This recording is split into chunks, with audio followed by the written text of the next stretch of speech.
Canadian Prime Minister Mark Carney publicly acknowledged that he had personally apologized to U.S. President Donald Trump following the release of a controversial anti-tariff advertisement that used a quote from former President Ronald Reagan. The ad, which aired widely across North America, reignited tensions between Washington and Ottawa, prompting Trump to suspend trade discussions and threaten an additional 10% tariff on Canadian imports. Welcome viewers to my channel. Please subscribe, like my video and turn on notifications so you don't miss our next update. Carney, who spoke to reporters during the Asia-Pacific Economic Cooperation (APEC) summit in South Korea, expressed regret over the situation, clarifying that the advert was neither authorized nor supported by his federal government. "I did apologize to the president," he said, adding that Trump had been offended by the use of Reagan's words and the timing of the ad's broadcast. The commercial, funded and produced by Ontario's provincial government under Premier Doug Ford, incorporated excerpts from Ronald Reagan's 1987 national radio address, in which the late president strongly criticized protectionist policies and tariffs. "Such trade barriers hurt every American worker and consumer," Reagan declared in the original speech, a line that became the centerpiece of the ad's message. The timing of the advertisement, airing during the opening games of the World Series between the Toronto Blue Jays and the Los Angeles Dodgers, was seen by many as a deliberate attempt to capture the attention of both American and Canadian audiences. The ad quickly went viral, reportedly reaching over 1 billion viewers and sparking debates across North America and even in the United Kingdom and India. However, what Ontario officials saw as a bold statement on free trade, Washington viewed as an insult. Trump responded harshly, calling the ad a direct attack on the United States' sovereign trade policy, and accusing Canada of meddling in American economic matters. According to White House aides, the president felt the message undermined his administration's position in the ongoing global tariff disputes. In response, Trump announced an immediate pause on all bilateral trade talks with Canada and ordered an additional 10% tariff on Canadian imports, a move that sent shockwaves through Canadian industries, particularly in manufacturing-heavy Ontario. The province has already been struggling under U.S. tariffs of up to 50% on steel and aluminum, and 25% on automobile exports. Carney, seeking to defuse the diplomatic storm, emphasized that the advertisement did not reflect his administration's stance. "It was not something I would have done," he said firmly. Premier Ford shared the clip with me beforehand, and I advised him not to move forward with it.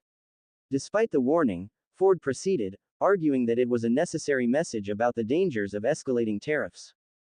The fallout from the ad also led to an angry exchange between U.S. envoy Pete Hoekstra and Ontario's trade representative David Patterson.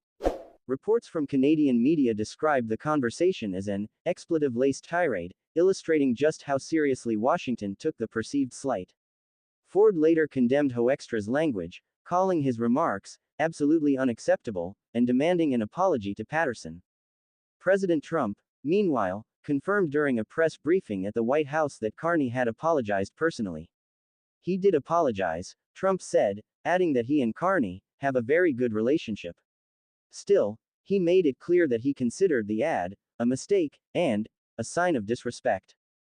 The controversy adds a new layer of strain to the already fragile trade relationship between the two nations.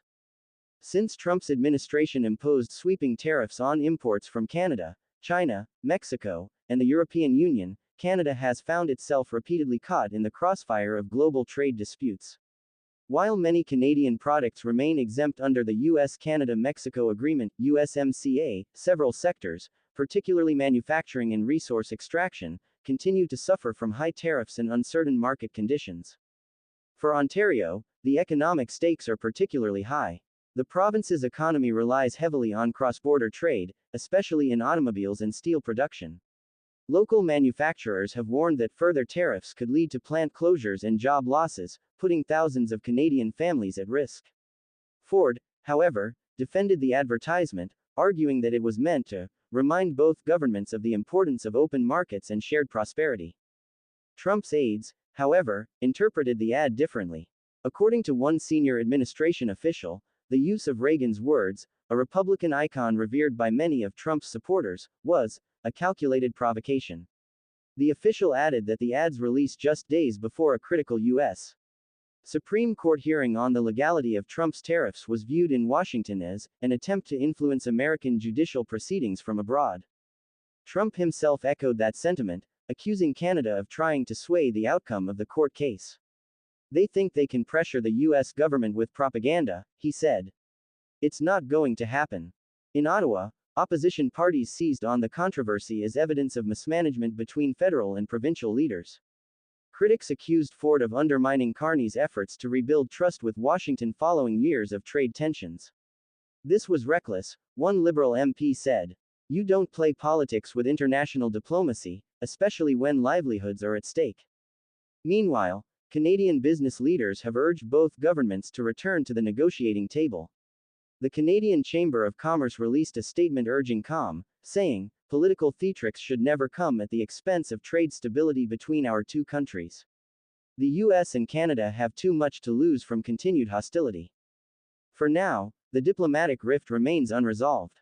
While Carney's apology may have softened Trump's stance slightly, trade talks remain suspended, and the threat of additional tariffs looms large over Canada's economy. Observers say it may take months before relations normalize, if they do at all. The Reagan-themed advertisement, meant to evoke nostalgia and economic wisdom, instead exposed the delicate fragility of US-Canada relations in an era of populist trade nationalism.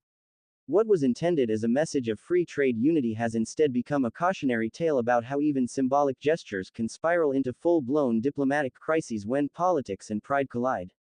In the end, the controversy highlights how easily miscommunication and miscalculation can upend long-standing alliances. For Canada and the United States, two nations tied by history, commerce, and culture, it serves as yet another reminder that in modern geopolitics, even a single 30-second ad can have consequences that reach far beyond the television screen.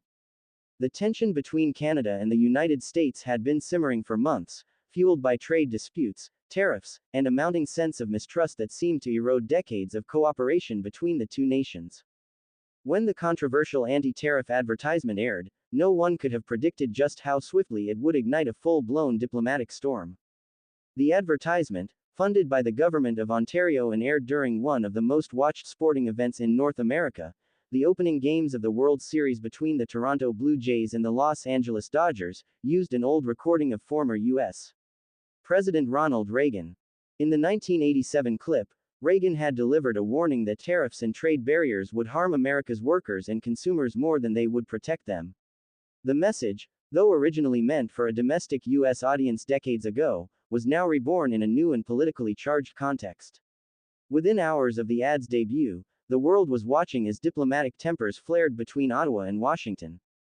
Prime Minister Mark Carney, who had only recently taken office and was still trying to establish his footing on the international stage, found himself at the center of a crisis that was never meant to be his making. The advertisement was not his idea, nor did it come from his federal government. It was conceived and funded entirely by Ontario's provincial government, led by Premier Doug Ford. But perception often outweighs fact in global politics, and to President Donald Trump, the distinction between provincial and federal responsibility mattered little. To him, it was Canada's insult, an attack wrapped in historical irony, delivered at a moment when trade negotiations were hanging by a thread. When news reached the White House, Trump's response was swift and uncompromising. He suspended ongoing trade talks with Canada, accusing Ottawa of orchestrating a propaganda campaign against U.S. policy. He then announced that he would impose an additional 10% tariff on Canadian imports, a move that immediately sent ripples through Canadian financial markets. Businesses in Ontario, already reeling from existing U.S. tariffs on steel, aluminum, and automobile exports, began to panic. The prospect of further economic pain loomed large. For the average Canadian factory worker, the controversy felt distant and confusing, yet its consequences were all too real. At the Asia-Pacific Economic Cooperation Summit in South Korea, Prime Minister Carney faced a barrage of questions from international reporters. His tone was measured but weary, the kind of restraint that comes from realizing that damage control may only go so far. "I did apologize to the president," Carney admitted, his voice calm but deliberate. "The advertisement was not something I would have done. It was funded by the province of Ontario, and unfortunately, the president was offended by it." His words were an attempt to draw a line between his government's diplomatic strategy and the independent actions of a provincial leader, yet even as he spoke, he knew the distinction would do little to cool the anger in Washington. The advertisement itself had been a bold and, some would say, reckless move. Premier Doug Ford had presented the concept to Carney weeks earlier, showing him an early version of the ad before its release. According to insiders close to the Prime Minister, Carney had advised Ford against proceeding with it, warning that it could be seen as an act of provocation rather than persuasion. But Ford, ever defiant,